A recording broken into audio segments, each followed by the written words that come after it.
welcome to Elite Weather Forecasting. My name is Julie Godot, and in this video, we're going to be talking about severe weather for Saturday. We're going to take an in-depth look at where we think severe weather will occur and how bad it could be. But right now, we are looking at the beautiful city of Edmonton, Canada. This is going to be our city of the day, and we are looking at some partly cloudy skies out there. We see a little bit thicker clouds down to the south and east there. We may be seeing some showers down that way, showers and thunderstorms maybe later on in the day. But right now, let's go into our radar and take a look at the area we're going to be seeing that severe weather on Saturday.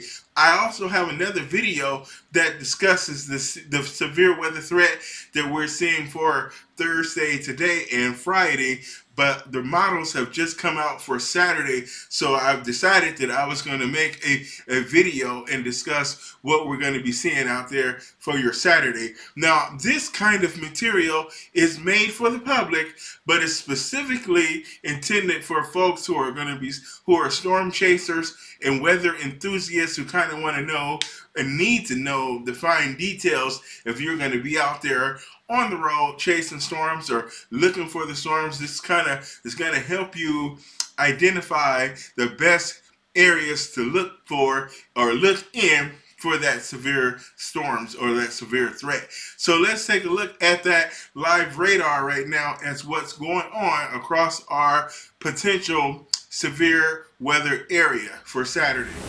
Here we are with a live look at the national radar right now, and what we're seeing is our area that we're going to have for concern for Saturday. Now, it's also kind of in our watch area for Thursday and Friday as well, as that area of low pressure is going to be hanging out in this general vicinity for the next several days. It's going to kind of dance around the central and northern plains there and the upper Midwest. So we're going to see those intermittent rounds of showers and severe weather there across parts of the upper Midwest and the central plains there. But here we are looking at Missouri. We do see those showers out there. I don't see any thunderstorms pretty much in this area today. We do have our warm front.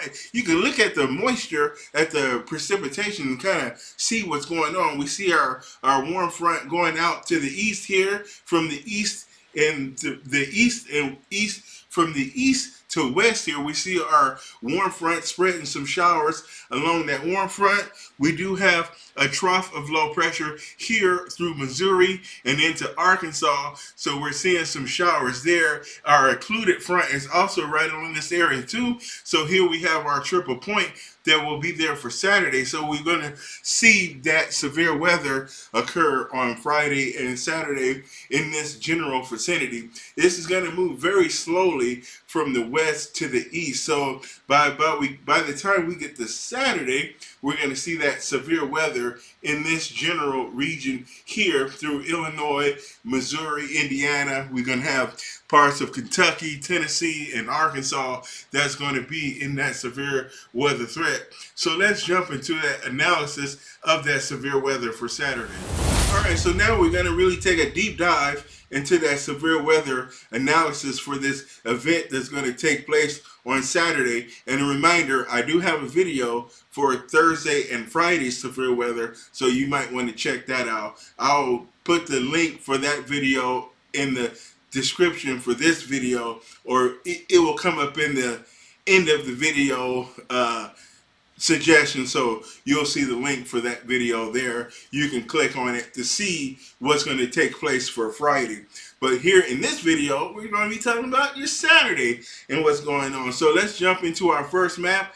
Here is a look at our surface analysis of what's going to be going on your Saturday. And here we have that cold front that's going to be extended through Texas there into Oklahoma, as well as into parts of Missouri up to Iowa, southwestern Minnesota, and it's going to kind of reach back and connect with that low pressure area right there across the northern plains. And you see we have our occluded front, we have our cold front here, occlusion, cold front, and our warm front, and it's going to make our triple point, so it's going to set the stage for that severe weather that we're going to be seeing on your Saturday. And you're going to see showers and thunderstorms spread throughout this area. Most of this here is not going to be anything severe. Only an isolated severe storm may be possible in any of this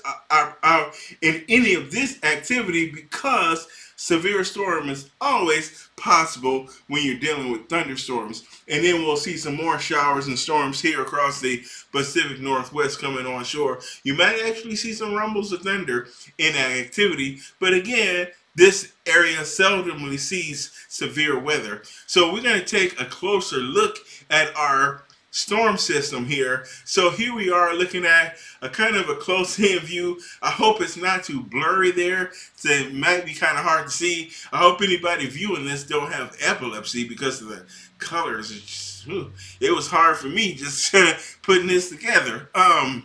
So here we are with we have our warm front here that's going to be going through parts of Iowa, northern Missouri, as well as southern Illinois and Indiana. And it's going to be draped across into Kentucky as well, going off the East Coast. But it's going to have that flow coming in like this. So you're going to see those showers and maybe some thunderstorms here along the warm front, especially as you get closer to this point here. And then we have our cold front extending through Missouri down into Kansas as well. That's going to be going down into the state of Oklahoma, and you're going to be seeing those showers and thunderstorms come in right along this front. Now here's where I think our tornado threat is going to reside, primarily here along this warm front and cold front boundary here. We're going to see our tornado threat develop in this here across southern Missouri and northern Arkansas. We're going to see our primary tornado threat and large hail, and your large hail, because large hail and tornadoes kind of go hand in hand, don't they?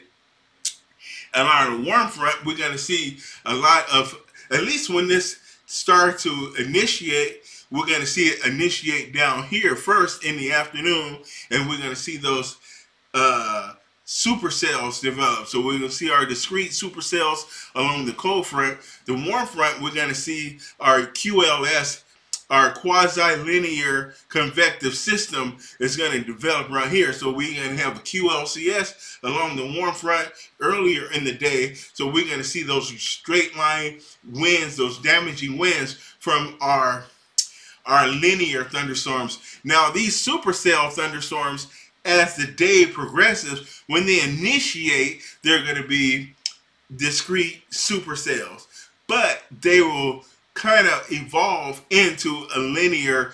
We're going to have multi-cell or linear thunderstorms throughout the day as this evolves. So our tornado threat will initially be earlier in the event, but it will evolve into a damaging wind threat as it becomes linear. So we may form a QLCS. It's also common for mesocell convective systems to form in this. So as we move into the evening and overnight hours, this is when we could see this evolve into a MCS, a mesoscale convective system. So we could see that form in the evening hours and into the overnight. That's when that threat is going to really change to the damaging wind. You're going to see the heavy rainfall, flash flooding is going to be possible, and large hail is going to also be possible. And you may also see the potential for nocturnal tornadoes, especially down here in Missouri, in parts of Tennessee and Kentucky. In this region here, I think that we may see the opportunity there.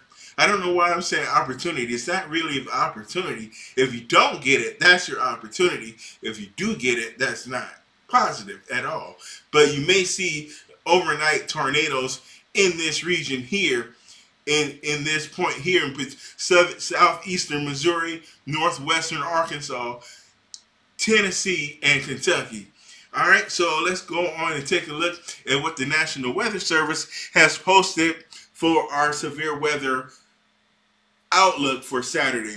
We have the yellow here. Here's our slight risk for our severe weather. Here we have a few tornadoes possible, large hail and damaging winds, especially right here along this edge here.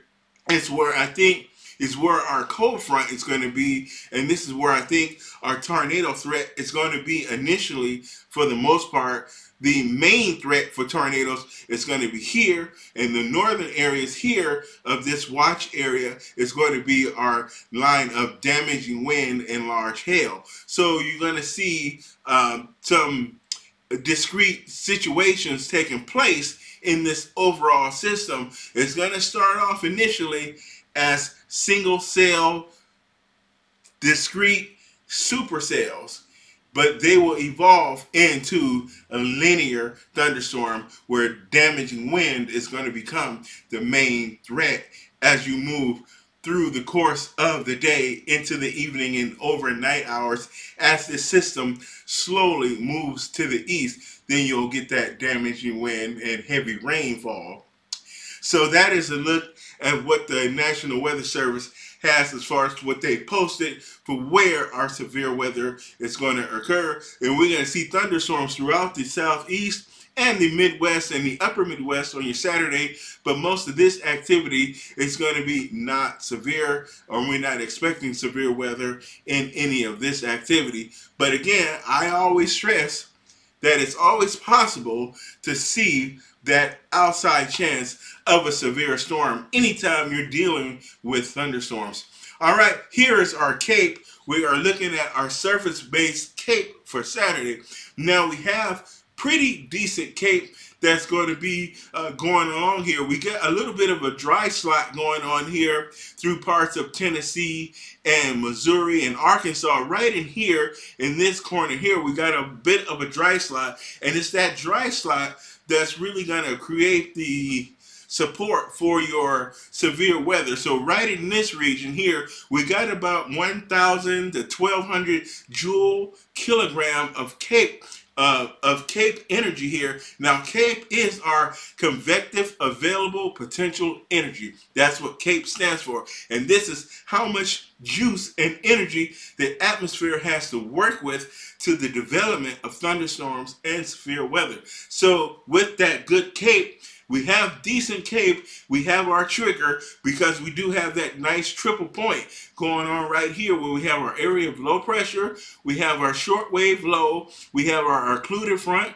a warm front, and we have a cold front. So we have a beautiful triple point, a classic severe weather setup. Now how dynamic that setup is in this instance is going to be the question that we're going to try to answer in this video. So that is a look at what our CAPE looks like. Here is our CIN, our CIN. That is your convective inhibition. So this is that layer of dry air aloft that will act to suppress your updraft. So this will act to keep your thunderstorms from getting going. You may get the clouds that start to billowing, but they will be capped. So this is what the energy is there for that. So we look, if you look at we have our colors down here. You can kind of compare it to the map there. I'll stand here so you can see. And if you look down here, you'll see that we have about 300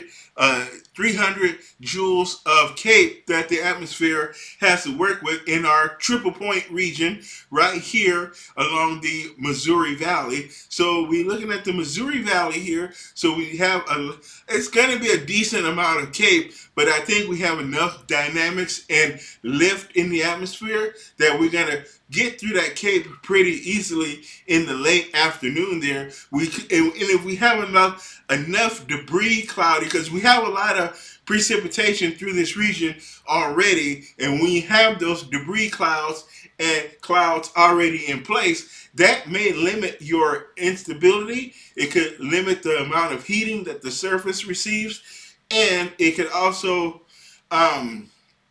not allow your trigger, because your atmosphere is already being pretty well worked over by the activity that's already taken place. So it could help stabilize the atmosphere, and you need that instability to get those storms going. So we don't want the atmosphere to stabilize if you're, hoping for severe weather. So here we are. We're going to be talking about your lapse rate. Now, this here helps a lot with determining how much hail and how easy it would be for your storms to generate hail, because this is your instability in the atmosphere. This is what's going to help you get that lift and that cold air to help pull your updrafts up, so you're going to get those good strong updrafts that's going to really be able to capture those water droplets that fall from the upper level layers of your storm. So those updrafts catch those droplets and falling and pulls them back into the clouds, or pulls them back higher into the clouds where the air is much colder, so they're going to be freezing, and you're going to get your little hail pellets to form. And as many times as that updraft can support the weight of those hail pellets and toss them around through that storm, they can get bigger because they collide with other droplets and they accrete together, so they will get bigger. Very similar to how planets form in the solar system when they are going through your nebular or your planetary disk. As they revolve around the disk and they pass by other particles of dust in the atmosphere and the disk, they grow and accrete. Same thing happens sort of with hail. Here you see our area of low pressure there. There is our cold front. You see our warm front there. Here's our nice triple point. And that's your lapse rate. And we have fairly decent lapse rate because we have about a -7, maybe -8 so of lapse of instability in the atmosphere. That's okay. You want to see 9 or 10 for the really good juicy stuff. But right now we'll work with that 7, so it's pretty moderate right now that we'll see for them. Now we're talking about our low level, or LCL. Now this is our low level circulation going on right here. Now our LCL, this is going to deal a lot with our tornado threat. And you see here, but you don't want to see it where it's like fully involved, but you want to see it's those boundaries between layers of low LCL and the higher LCL, where you're going to see that twisting in the low levels of the atmosphere. That's what this is looking at, your low level twisting and spinning of the atmosphere. And that's where our area of concern here through Missouri and southern Illinois, Indiana, Kentucky, Tennessee, and Arkansas is right in this region, right in here, that we want to see that. And that's what we're seeing. We have our area of low pressure here. You can see that. So that's going to be your trigger, that low pressure center, those frontal boundaries. And there's a couple other upper level troughs in the area as well that's going to add to the chaos of this juicy environment here. So now we're going to take a look at our lifted index. This is our ability for the atmosphere, for the air particles to rise. You have a pretty decent lifted index here, or LI, or it's called. So we also refer to it as LI. So this is your lift in the atmosphere. And we got pretty decent lift out there because we have all of these atmospheric features out there. Those cold front, we have those frontal boundaries, we have that low pressure center. There are several upper level troughs in the area as well. So there's a lot of things out there to create that lift. So we think the lift is going to be pretty decent out there on Saturday. Now we're going to talk about your bulk shear. Now your bulk shear is important because shear allows your thunderstorm updrafts to continue to grow. Now, when you look, for instance, at, say, your post thunderstorm, just a generic afternoon thunderstorm, you get your updraft that begins to rise, your clouds develop and it cools, and you get your thunderstorm. And eventually that thunderstorm starts to precipitate, and that rainfall falls directly over your updraft. So that rainfall creates a downdraft. That downdraft suppresses your updraft. What the shear does, it displaces the downdraft. So it kind of makes your storm lean. So as your storm leaning, your updraft is not directly underneath your downdraft where your precipitation is. So you get a leaning in the storm and you get twisting in the storm. So that allows your updraft to go higher and to last longer. It allows your updraft to sustain. So for your Saturday in this region here, in our triple point area, we are going to be seeing about 40 to 50 knot wind shear. So that's a very decent amount of wind shear to support supercell thunderstorms. So this is why one of the main indicators of the potential for severe weather is strong bulk shear. So we're seeing that bulk shear. So we're going to see those leaning towers out there. And you can see it when you look at thunderstorms build up. If you're looking at them from a distance, you can see sometimes some of the towers look like they're leaning. That's because the storm is encountering a lot of shear, and thunderstorms like shear. Shear is thunderstorm's friend. Okay, so now we are looking at our photographs. Now I know to some of y'all who are not familiar with photographs, this looks kind of silly. And this is superimposed over our cape.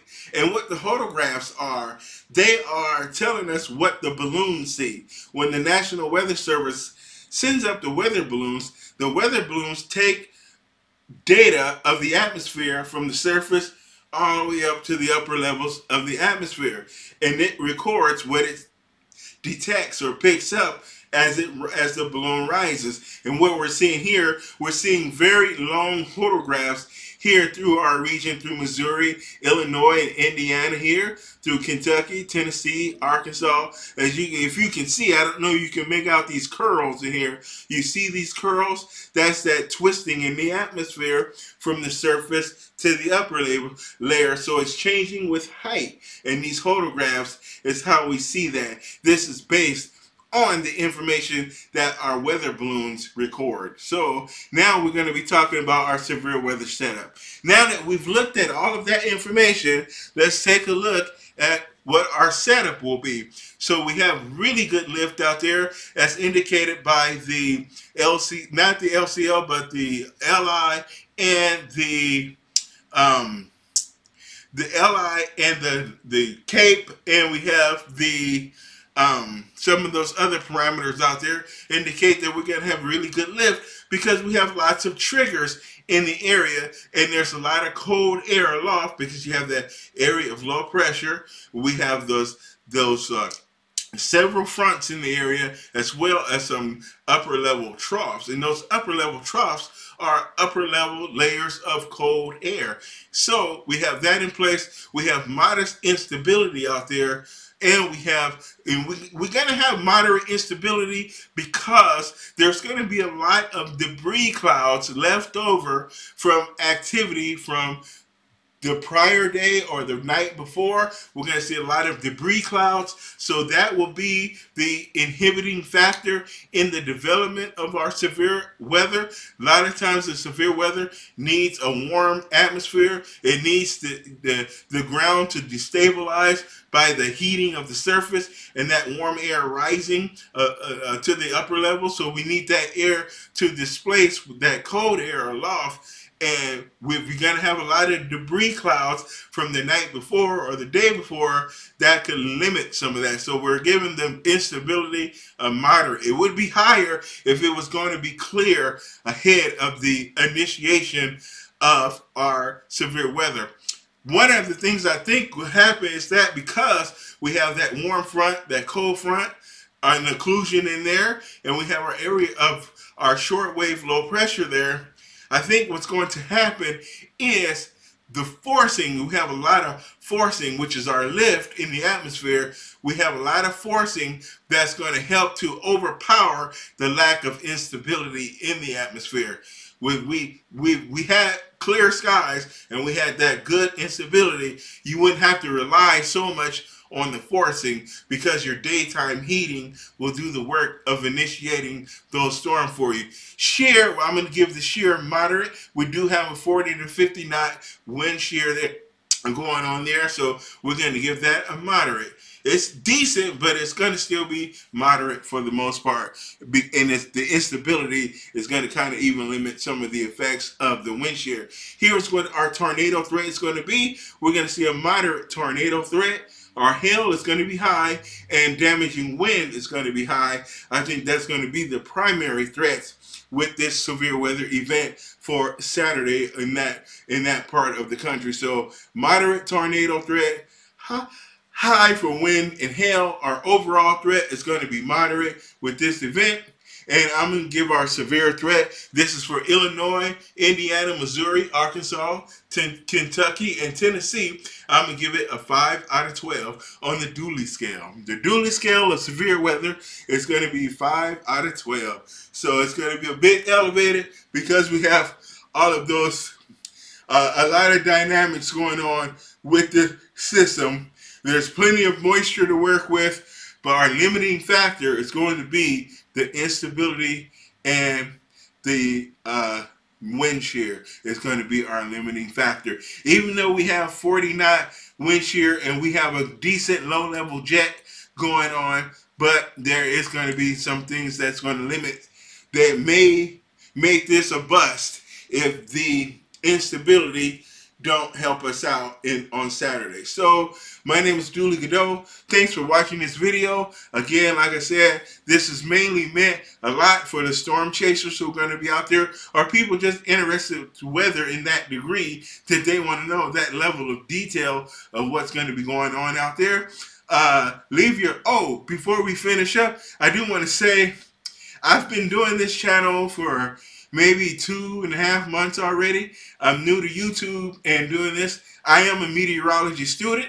I attend 2 schools. I attend the out-of-state program at Mississippi State University, where I major in their meteorology program, and I attend a local college here, St. Paul College, where I take some of my classes here. Some of the classes, like the meteorology stuff, is through them, and you have to take other courses like physics and chemistry. A lot of your mathematics I could take local, because they don't really offer a lot of that stuff online, but all of the meteorology stuff they offer online.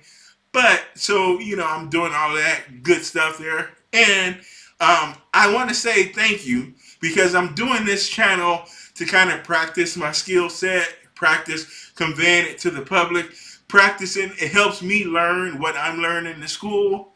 And now I've been into the weather since I was a kid, so a lot of what I know I self-taught over the years. So the meteorology school is actually pretty easy for me because I know all the concepts already, understand it a lot. I needed to learn the math. That's the hard part, is learning the mathematics. So that's where my struggle is the math.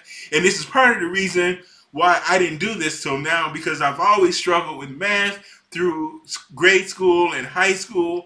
So I wanted to do this my whole life, but I was afraid of the math. But now I'm being brave. I'm going to tackle that math head on, do whatever I can to learn the math, because you got to do a lot of calculus and differential equations, really high level math. But anyway, the channel is really starting to grow. I can't believe I'm at 95 subscribers. I appreciate all of you guys. Thank you for showing the love. People have been really positive in the comments. But if I can just get people to continue to subscribe, it'll help me grow the channel. You guys, your feedback, your comments are very welcome. Please give me your feedbacks. What topics would you like me to cover? What questions you may have about meteorology and science and earth science that you may want to know that maybe I could do a video about. So I would really appreciate if you're still watching this video to this point. I really appreciate it. Thank you very much. And also, if you're watching but you're not subscribed, please subscribe to the channel. It will help me tremendously.